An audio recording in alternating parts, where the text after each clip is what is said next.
listening to a very special extended interview edition of Audible Sounds on 88.3 WRCT. And if you're listening to this, that means you've come here on your own, so thank you, listener, for supporting the show both online and off. This week I sat down with Sean G., the person behind Realm and Ritual, an anti-fascist dungeon synth and black metal label out of Boston, Massachusetts. I should note that Sean has asked to keep his last name redacted. This week's episode is special for another reason, because I'm joined by a co-host. Today I'm joined by Frankie Mitchell, a good friend of mine and probably the most knowledgeable person when it comes to dungeon synth. Here now is our interview with Sean G. from Realm and Ritual.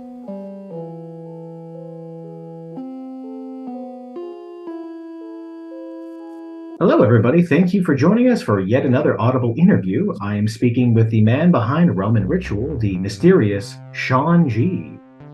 Hey, how's it going, John? And hey, Frankie, how's it going? Hi, everyone. It's great to be here. Sean, before we begin, I should probably just full disclosure. Well, I actually am a fan of your label, and I've listened to quite a lot of it. I have not listened to it nearly as much as Frankie, which is why I am deploying him to do a lot of the heavy lifting as I've had a bit of a week. Yeah, that's totally reasonable. I have sent Frankie a metric ton of tapes over the years, so I was excited to see your name, so I could actually kind of put a name to the or face to the name. Yeah, vice versa. Yeah, definitely. Same here, in the opposite direction. I was just going to say I've received dozens, if not probably over 100 Realm and Ritual tapes at this point, so definitely up there as far as my favorite labels go. So I'm looking forward to the conversation. Yeah, again, thanks for having me. I think that this is a really cool format for a show. I'm not sure if you're familiar with this podcast, Bandsplain. No, but I love the name. Yeah. So the show has actually changed formats a little bit, but it used to be on Spotify.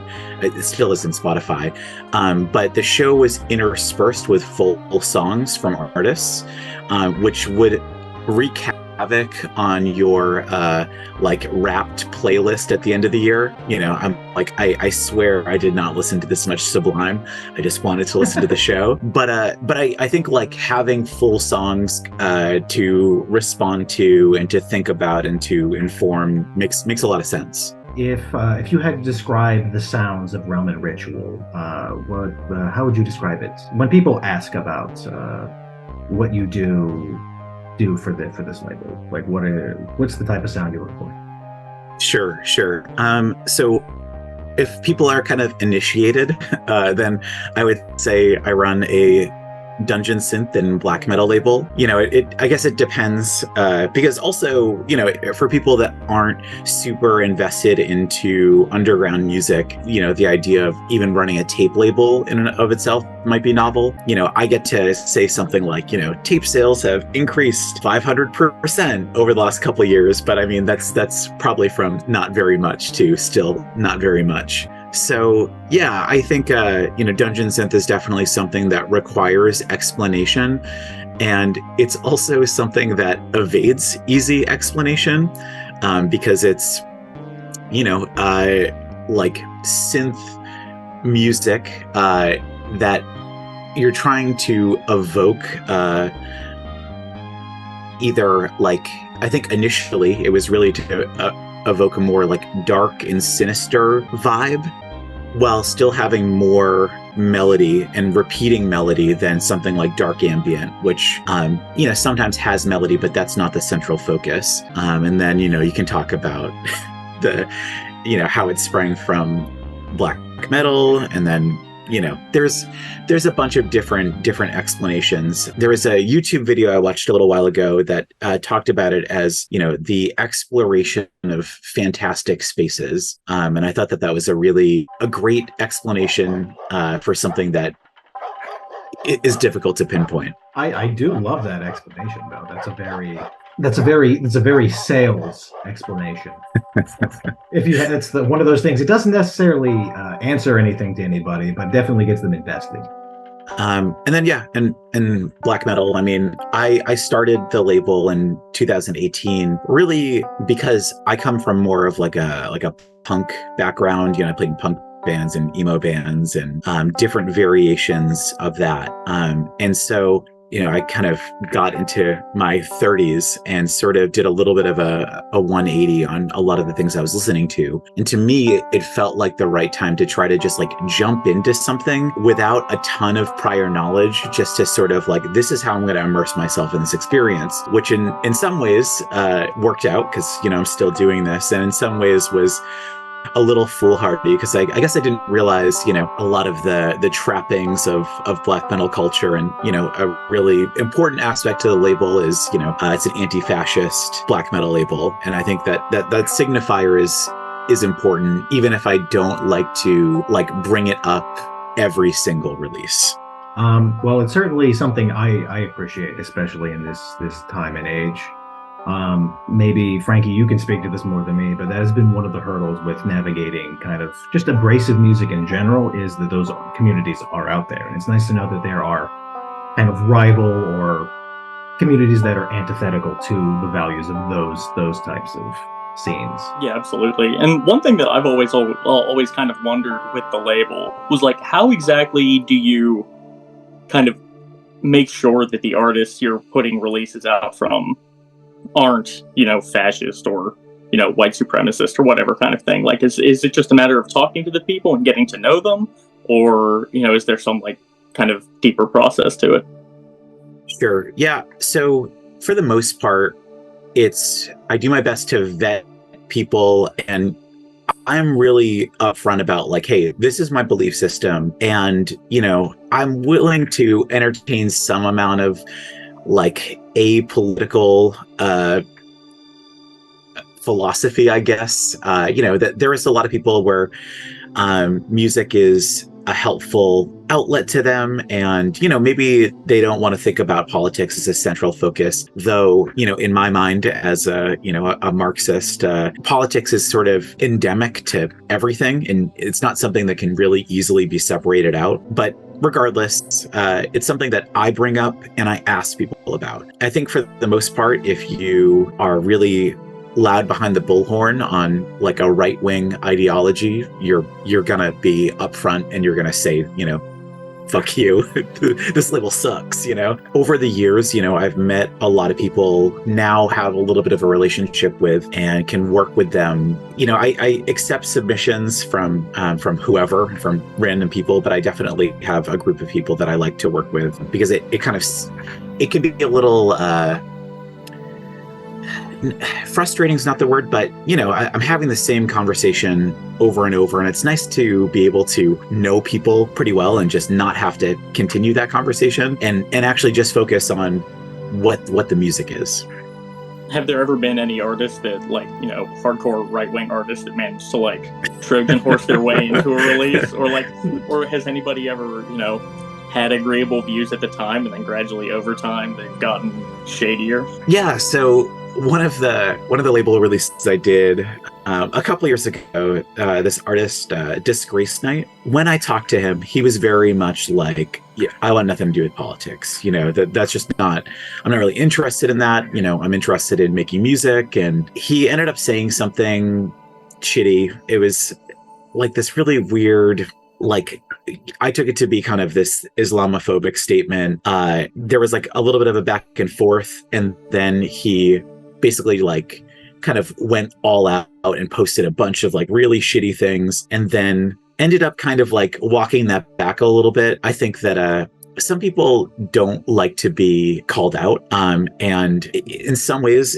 people will double down even if that's not necessarily what they believe in. Other than that, I haven't had a lot of really difficult situations with people, because like I said, part of that dialogue is really to be upfront with people and say, this is what I believe, these are my expectations, and if that's not compatible with you, I mean, there's so many dungeon synth labels at this point, and there's a lot of black metal labels, so there's a ton that, have no interest in politics, or, have some dodgy politics. So yeah, the idea that people are trying to sneak in or whatever, it hasn't really been my experience. So you mentioned that there's a ton of labels now. It feels like yesterday that Frankie, you introduced me to Dungeon Synth, and then it feels like almost immediately there was also a million of them. So how, when you're in the process of finding artists you'd like to be on your label, what is your process like? Yeah, at this point, I don't reach out to a ton of people. I think early on, that's the whole process when you are trying to initially create a label and kind of curate a sound for yourself. You're going to, reach out and say like, hey, I really like this album, can I put it out? At this point, I tend to wait more for people to send me things, and then I try to be thoughtful and listen to things that I have an emotional connection to, releases that I think have interesting thematic qualities as well as sonic qualities, and things that, like, in my mind make sense with the label. There's definitely some outliers musically but in my mind there's sort of a spiritual sound behind the label, so I try to curate things that make sense to me. You've brought some tracks with you. Shall we give a listen? How do you say this band's name? Sure. So this is Ulcerath. Title is Witch of Hemlock, Witch of Pine. I released this on tape in November 2020. Catalog number, it's Realm and Ritual 69. So, had to include it.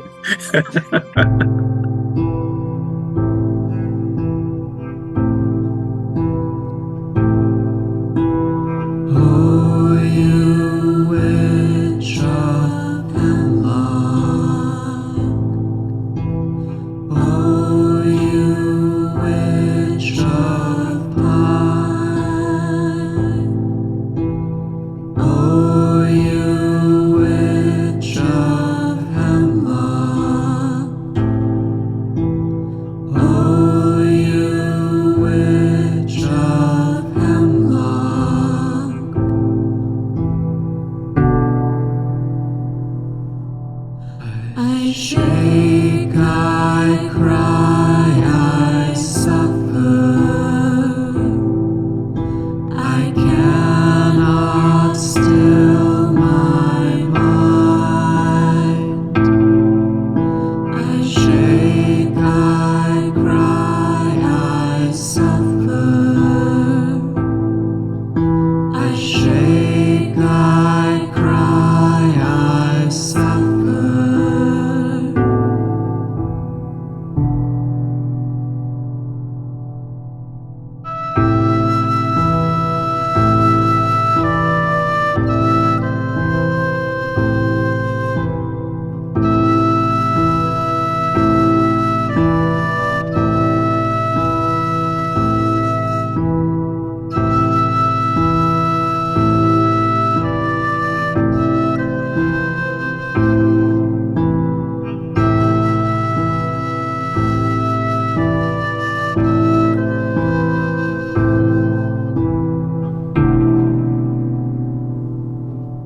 I call thee witch of hemlock.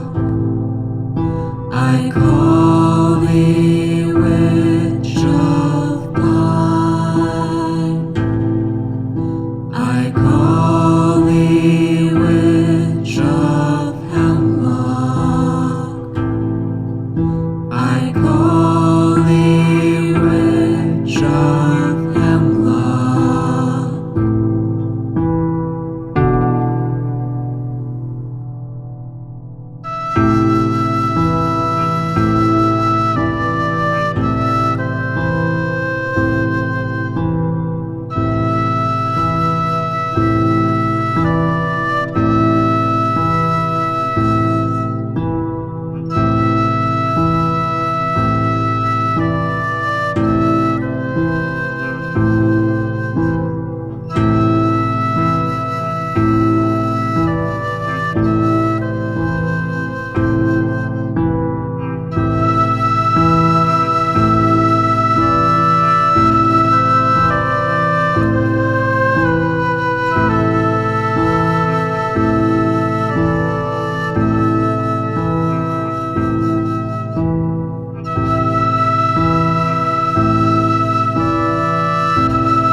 And that was Witch of Hemlock, Witch of Pine.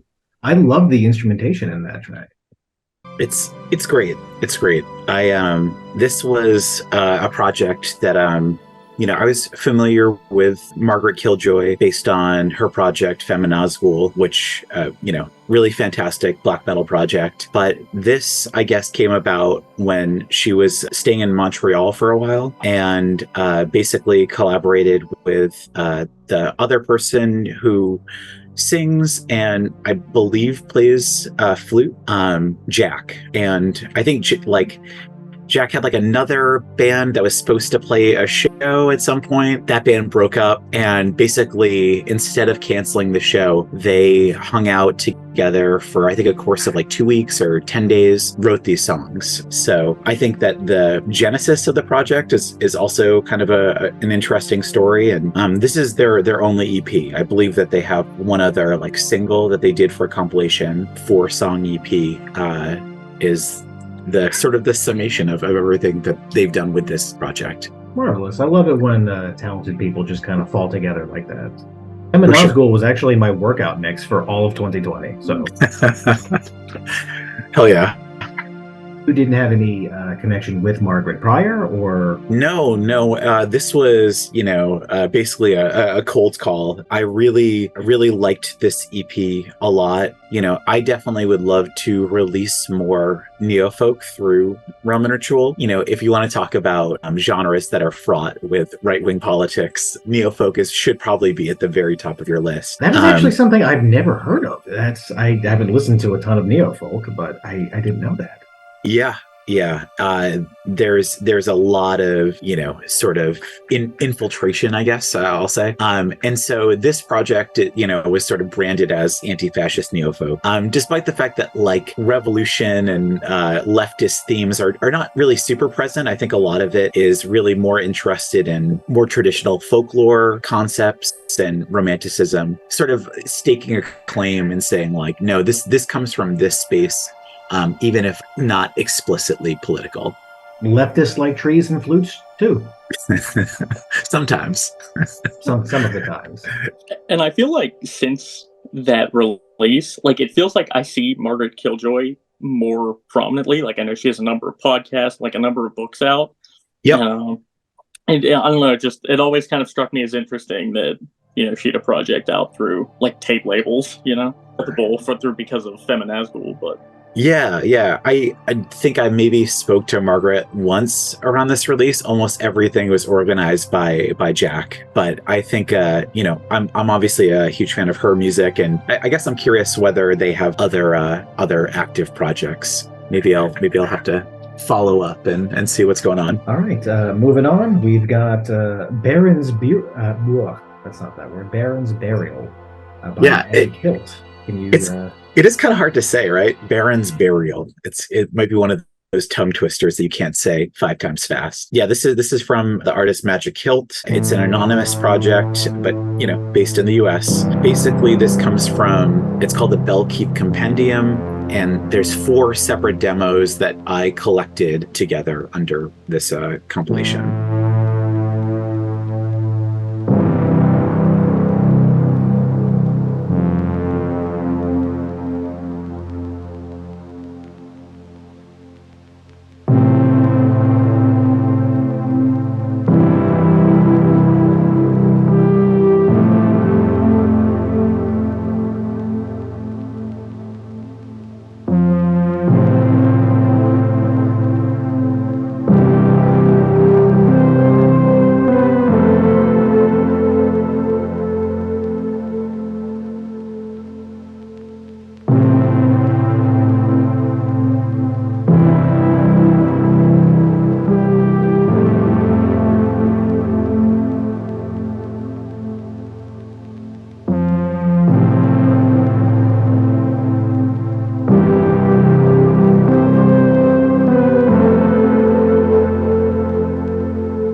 that was Magic Hilt. I absolutely love the fuzziness at the end, and I'm checking my notes, and I saw a blown speaker. I love that that's an ingredient. There's a lot of both dungeon synth and black metal for that matter. I think the sort of ritual of the recording process and how it's presented, because I think, in so many forms of music, production is obviously really important, but to actually use the tape hiss in the background as kind of an element of the instrumentation and sort of that almost blown out speaker sound, the heavy droning, the fuzziness, as you kind of said. Yeah, I love the sort of grit of the whole thing. And I picked this song. There's sort of a story told throughout the 4 parts. This kind of central character, the Baron, the idea, that this is sort of the central character finally being put to rest. To me, it sort of evokes this like this gray fantasy where there are moments of where it's sort of like majestic and triumphant sounding, but there are equal parts really melancholic and really battle and vengeance and all of these fantasy tropes. They come with a lot of baggage to them, and maybe I'm over extrapolating and I'm projecting here on Please, extrapolate. But that's sort of one of the things that really keeps me coming back to this specific project. I saw that there was a 5th demo out sometime recently. Are there any plans to release that one on tape, or no, nothing in the works for that one?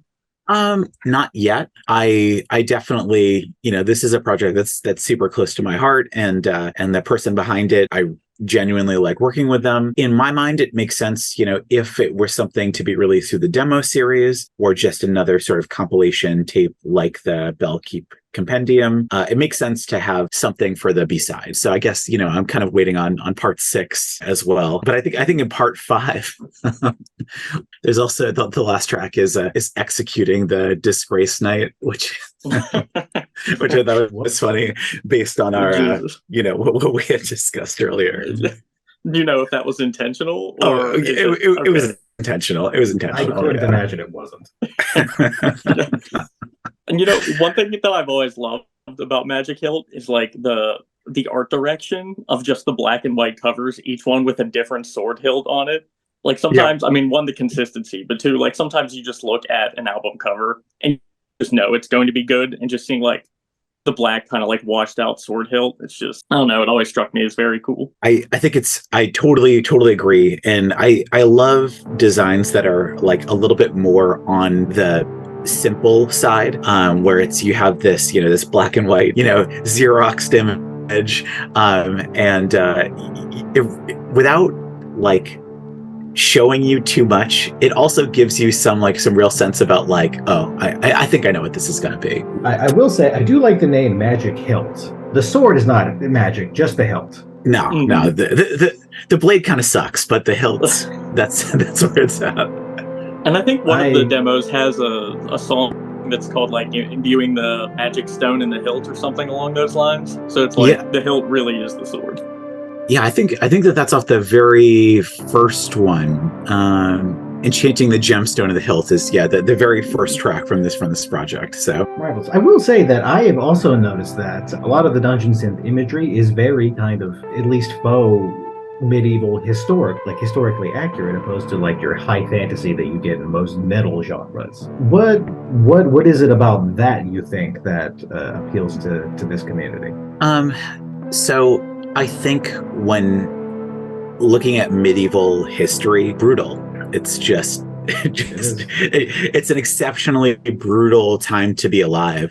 So I think that in terms of storytelling, there's a lot to draw from, and it feels closer to the concepts that I think would be explored more in black metal. So I think that having those kind of connection points and thinking about plagues and really brutal warfare, peasantry, I think that there's a lot of separate things that are more interesting, at least to me, than this sort of high fantasy, I don't know, elf journey or something. I will say that after like sifting through all types of elaborate kind of fantasy art, and you picture up a tape that just has a sad woman in medieval garb, you're like, This one's gonna hit. This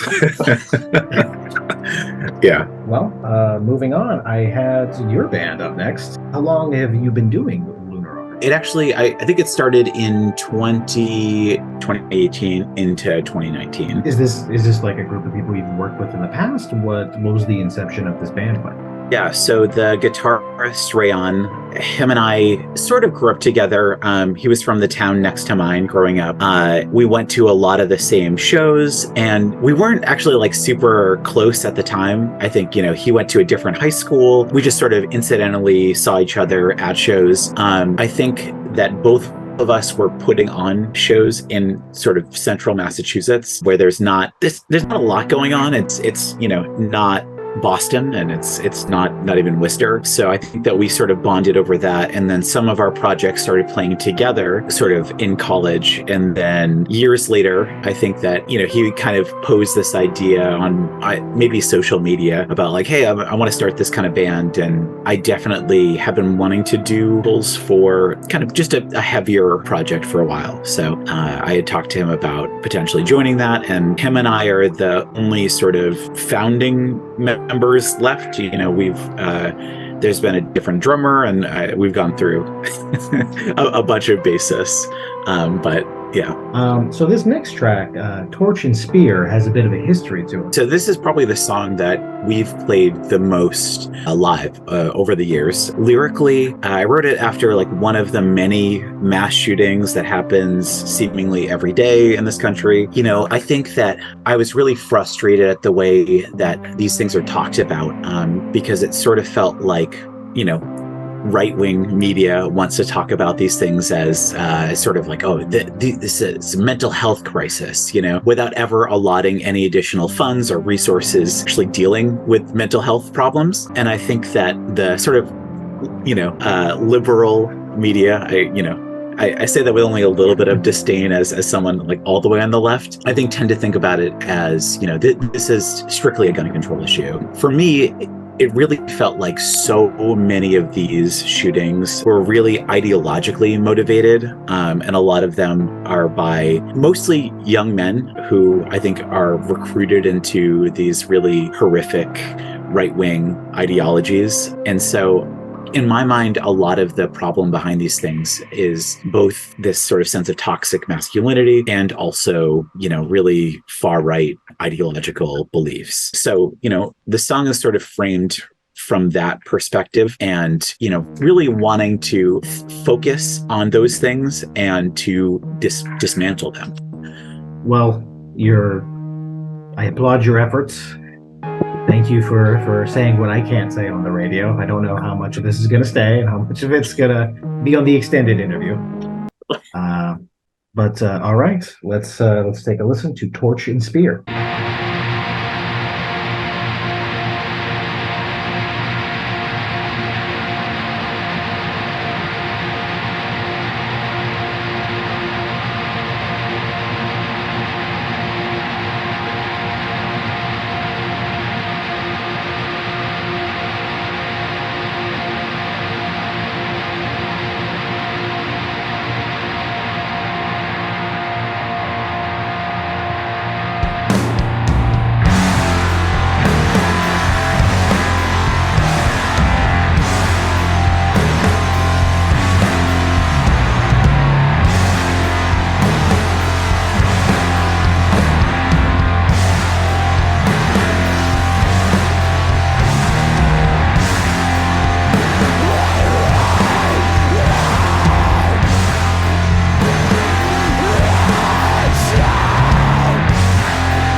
I apologize in advance. I picked the shortest song off of Recurring Nightmare. This album is 3 songs. It's like almost an hour long. So I think this version of Torch and Spear, we pared it down a lot musically, so that, when we play it live, it's 10 minutes. I think this version's like 14 minutes. So yeah. Are there longer versions of it? No. This is the longest kind of version of it. When we were writing a lot of these songs, there was a real push to go as slow and as heavy as possible, and I think that sort of mentality has changed a lot. When we're playing shows, I think that there's a little bit more of a desire to pick things up a little bit and like imbue the songs with a little bit more energy. And also, from a practical perspective, we're playing shows where there's usually a couple of bands on the bill, and for us to play 2 songs, that's our 30-minute slot. So it's nice to we have cut things down a little bit, have sped some things up, so that we can play 3 songs in 30 minutes instead. Do you have a preferred length? Is there an optimal way to enjoy this song? Sorry, the way that question was phrased, I enjoyed that.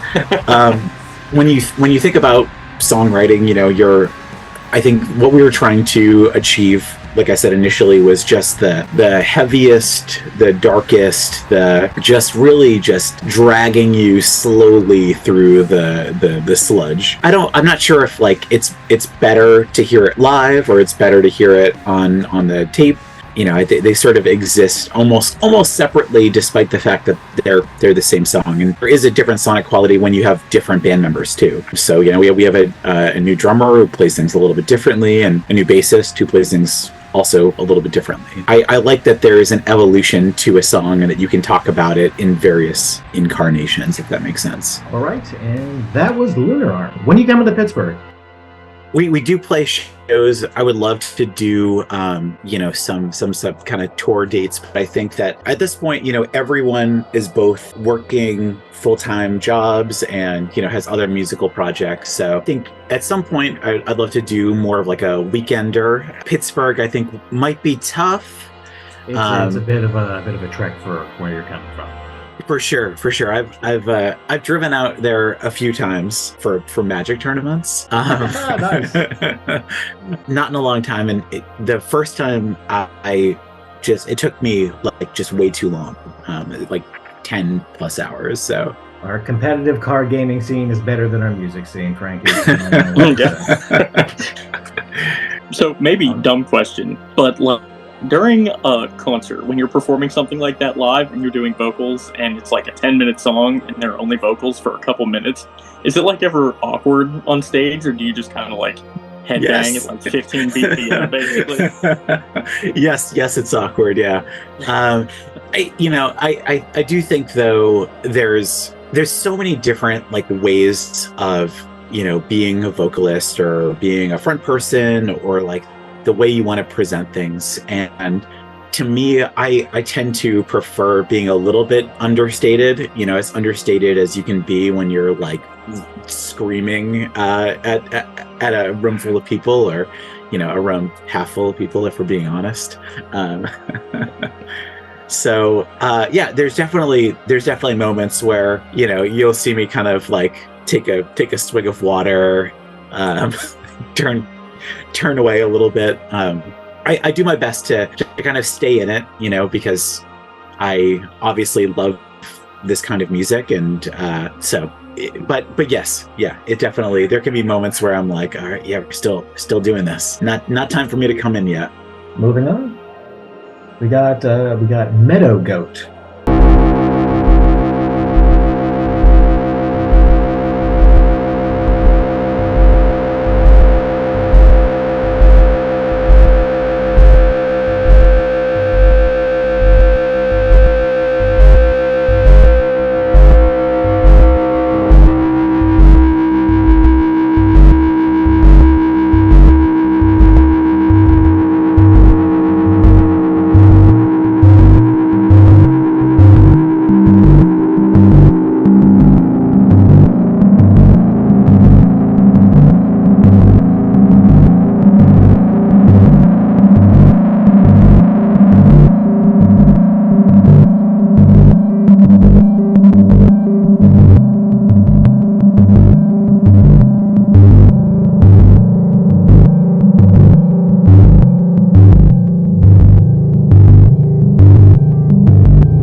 Meadow Goat, the album's called Goat Meadow, is one of the few vinyl releases I've done. And it's also, I think, sonically a little bit of an outlier from other dungeon synth projects. I would say that the artist behind it, Brennan, also has a project called Alder Deep, which is, I would say, closer to a sort of more traditional dungeon synth concept, although there's definitely a lot of noise and drone that I think is, maybe still a little bit of an outlier. But this release was, self-released, and I got the tape years ago, and it was something that really just stuck with me. So I think about it as being like a really sort of pastoral album. It's an album about sort of a very active ecosystem. And instead of approaching that from like a more idyllic lens, it's really that like nature is noisy and there's so much going on. This is a really active process. So I think that it's fuzzy, it's loud, it's really, it feels like sun drenched to me, which I know is kind of an odd signifier, because how do you qualify that sonically? But it's something that as soon as I heard someone else say it, I was like, oh yes, this makes perfect sense to me. So that was a really roundabout way of saying it's a weird synth album. And that was Meadow Goat with Goat Meadow. You do get a lot of that pastoral kind of vibe, and what I really liked about that, it kind of feels like you're playing like an old video game, but with like a defective cartridge. Like you're playing like a Harvest Moon game that's crashing or something. That's cool. Yeah, I've never heard it described that way, but that also makes a lot of sense to me. Yeah, you get a lot of the kind of natural atmosphere that you would get from the name, as it implies, and then you get that fuzziness and that distortion on top of it. Yeah, the first minute of that song to me feels sort of like subterranean, like you're traveling underground, maybe with some worms or something. And then like a minute out, it sort of dissipates and it isn't so dense and claustrophobic, and you get that sort of like sequencer sound come in. Concept and the sort of sonic palette of this album, I just think is really cool and really unique, which is why I was like, yeah, I'm gonna put this out on vinyl, despite it being a couple of years old at that point, and definitely I would say a bit of an acquired taste. Was this a thing where you reached out to the artist to release it on vinyl, or did he come to you wanting to release it? Yeah. I did it. I actually am like kind of annoyed when people ask me about vinyl releases. It's just releasing a tape at this point, it's a really easy process for me to do. I have a lot of experience with templating, and there's definitely money involved in the process. And I think that people, tapes do cost more than I think most people think that they do. But the process around vinyl is just really expensive. I found someone to master the album specifically for vinyl. I ended up paying an artist to help out with the sort of concept behind the artwork, because the initial tape, the image was just like not that big, and the more you stretched it, the kind of grainier it got, and it didn't look good. So paid the artist, and then it's just thousands of dollars to do a small press. It's something that I'm glad that I've done, and I definitely would like to do some more kind of co-releases in the future, maybe with some European labels, so that I can kind of focus on the US market and have someone else focus on elsewhere. Our next track is Castle Rock, and the track is Poet Riding Across a Stream. And I I love that's a whole sentence. There's no room for interpretation about what the song is about. It's a poet going across the street. And the song definitely, there's a real sense of like movement throughout the song. So I'm not sure if the title implanted that idea in my brain, but I definitely get that sense, and there's a really clear visual with a lot of Castle Rock's releases. This is the same artist behind the sort of Japanese themed black metal project Kuraltsak. This is part of the trilogy. It's like called the Kurua trilogy, and all of the albums are based on sort of like medieval Japanese castles.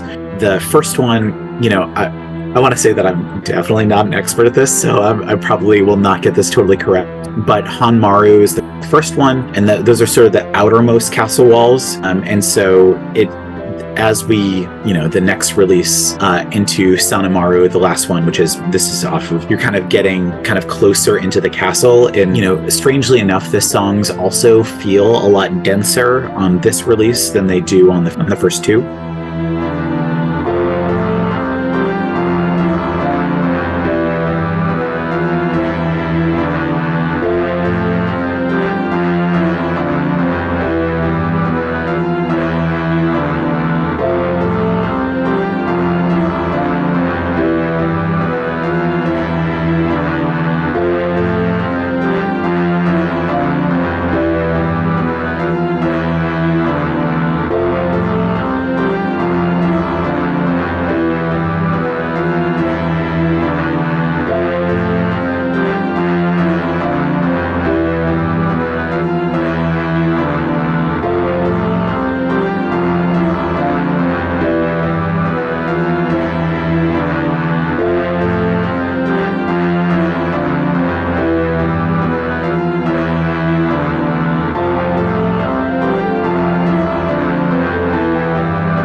And that was Castle Rock.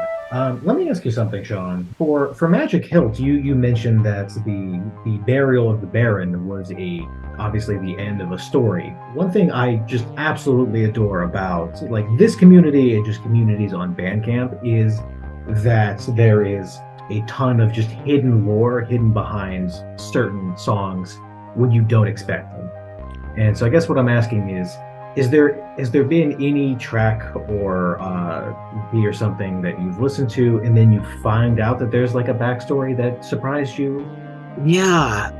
I mean, I think that just in general, instrumental music having some sort of theme or story that it's sort of built around, so that it's sort of this soundtrack to I actually released something recently by this Australian artist Nate Collins, and it's called Octo Gods, and basically it's sort of a 80s-esque horror score for a Lovecraftian horror movie that doesn't exist. And you have the cover image and you have the sort of storyline, basic storyline about it. And it makes so much sense. And the music would be really good, hearing it with no artwork or no kind of background sense. But I think that having that story is takes it to the next level. And it's really an aspect of this style of music that I really love.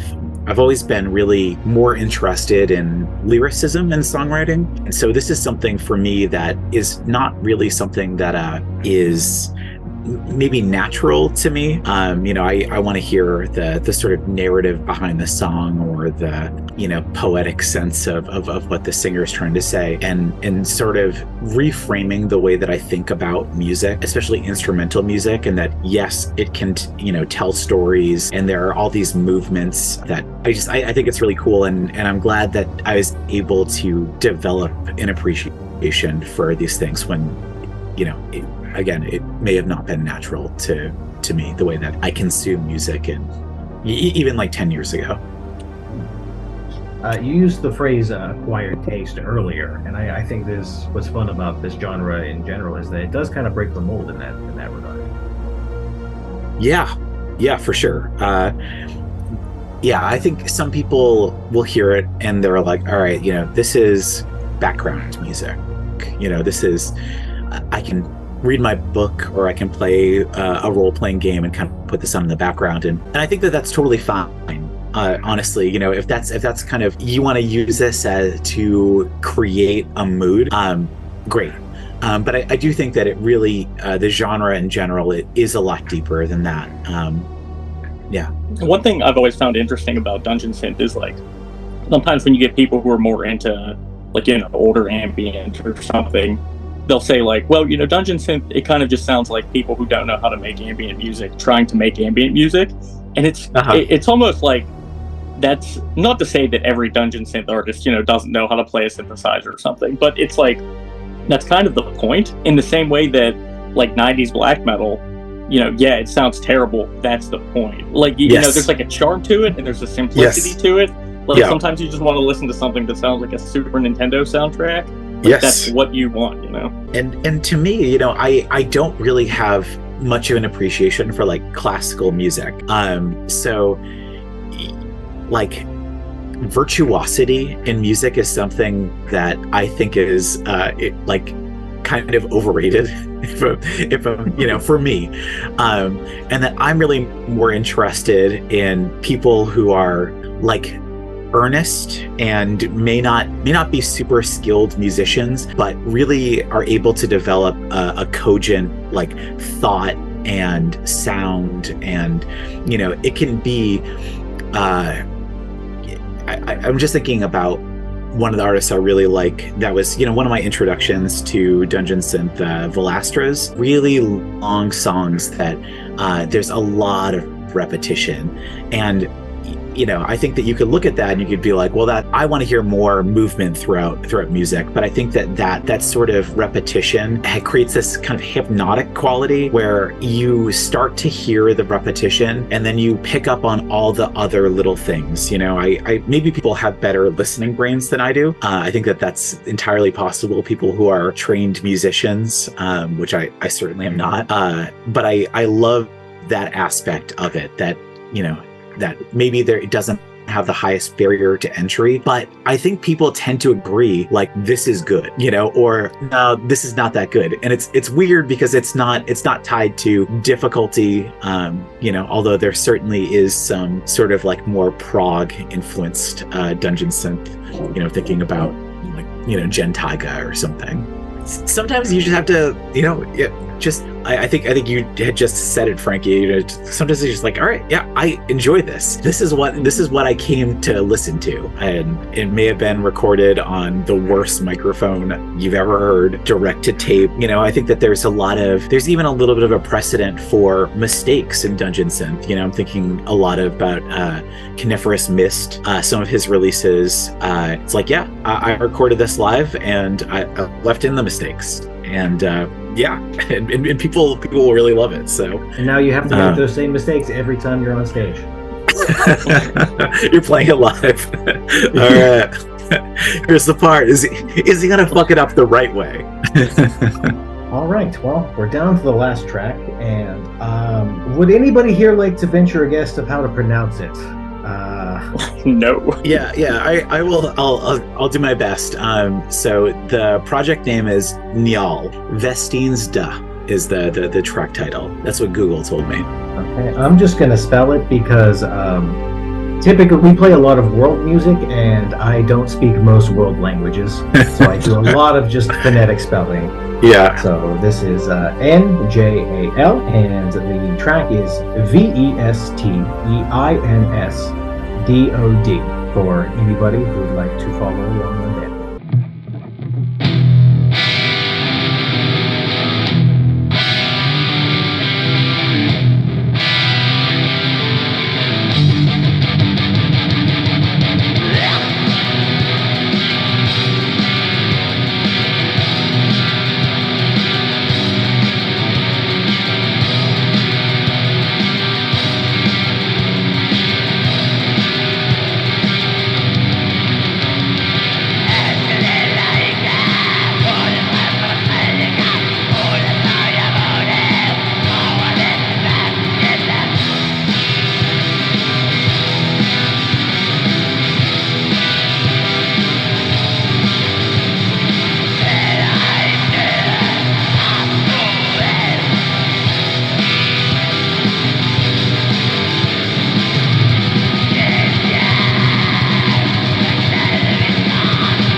that was Niall. And we're back with Sean from Realm and Ritual. This song is inspired by the Icelandic saga. Njál's saga is one of the sagas of the Islanders. Okay. I'm not super well versed with this text. Medieval Icelandic family history is not one of the things that I do have a literature background, but that's actually just not one of my familiar texts. But I do think it's, from what I've read about it, the specific saga, I think, deals a lot with like blood feuds in medieval Iceland and these sort of like perceived slights that always need to be avenged with blood.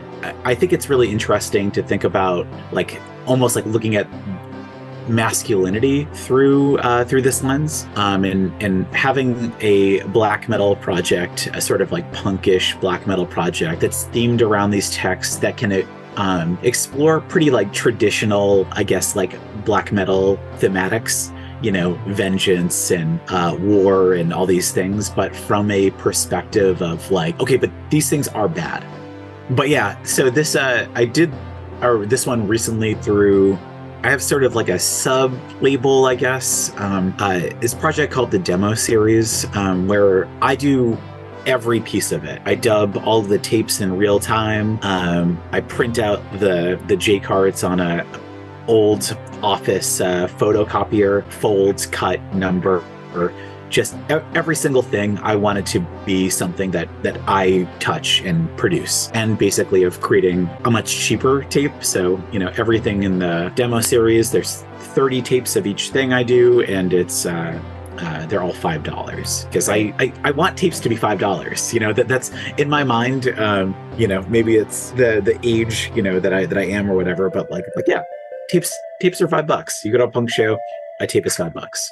Oh, well, thank you for that, because I remember a time when you could buy things for $5. Yeah, just Subway, and you can't even do that anymore. So not anymore, no. Yeah, and also it's cool that they're demos, because like demos are typically shorter, and sometimes it's like you'll find like a demo or something that you like online, and the tape will be $10, and it's like 12 minutes of music, and it's like, I will pay for this, but I would prefer not to. Yeah. So everything, I bought tapes in bulk, so they're all C30s. So each side is a maximum of 15 minutes. And I try to either get releases that are close-ish to 30 minutes so that there's not a lot of dead space, or that are pretty close to 15 minutes, and then you can just kind of repeat the track on both sides. I think about stuff like that a lot because, listening to tapes is one of my preferred ways of consuming music. And so some people, I think, might approach it as more of like a novelty, like, yeah, I'll buy the tape because I want the physical object and I'm just gonna listen to this on streaming. But yeah, I want tapes to sound good, and often that's I was gonna say a struggle. It's not. I think tapes sound better than most people think that they do. Like that there's this notion of like, oh, this is garbage, and I don't think that's true. Well, this would have been a good question, like at the start of the interview. But what is it about tapes that led you to run a tape label? Like you said that you had a punk background. Was it like going to punk tape trading kind of things? So I think that there's a lot of separate things for me. One, the cost of entry is just lower than doing vinyl. Having physical things is really important to me. I mean, I like having physical artifacts, and I want to be able to have something that's tangible. And I think that tapes are one of the best ways to do that because they are not that expensive. There's something that you can do at home. I think that people, if you want to dub your own tapes, you should get a decent tape deck and learn a little bit about the process. Make sure you clean your heads on the regular and things like that. But, it's something you can do at home, and you can create these mixes. And for me, I grew up with CDs. I like CDs fine, but they don't have the same sort of nostalgia for me. There's a storied history of tapes and tape trading, and I think that I want to continue that, even in sort of internet age where you can listen to anything at any time. There's a lot of things that I think the internet has ruined, but I do like name one. Yeah, I'm not gonna we're not gonna go down that path. No. But I do think that, being able to have all of these really smaller communities, really far outside the mainstream, that people can connect over this really like weird style of music, actually physically come together too. I'm thinking about Northeast Dungeon Siege that happens every year that Josh from Somber Arcane puts together. And people literally have, flown from all over the world to come play a show in Worcester, Massachusetts. So I think that stuff like that's really cool.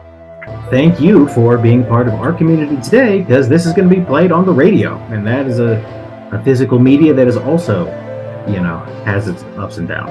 I guess I didn't actually clock that it was that this is on the radio. I probably would have changed some of the language I used. I'm sorry if the editing process is more difficult now. I was like, yeah, it's a podcast. I can say whatever I want. No, we got reason to have people listen to the extended interview. Sure. Director's cut. The Snyder cut of the Audible series. Yeah, okay. My last question to you, Sean, is something I'm going to try to ask everybody. I asked our previous guests. If you, let's say somebody tunes in and they've never heard of any of this stuff, where do they go apart from Realm and Ritual? Is there anything you would like to personally plug? Who are some people that you would like or feel deserve attention that you would like to just kind of share? So I think that there's so many great tape labels, so that probably the best place to start is, I think that there's on every social media platform, there's some amount of, Dungeon Synth, black metal groups. I think, weirdly enough, Dungeon Synth might have an easier barrier to entry, just because I found that so many of the people in the community are really genuinely great people. And in black metal, there's some of that, but I think it might not be the most welcoming community to people just discovering the genre, which is in and of itself interesting. I guess if people still use Facebook, there's both Dungeon Synth Cult and there's Dungeon Synth No Fash Edition. So I would definitely check out one of those. I think Cult is actually a really good group.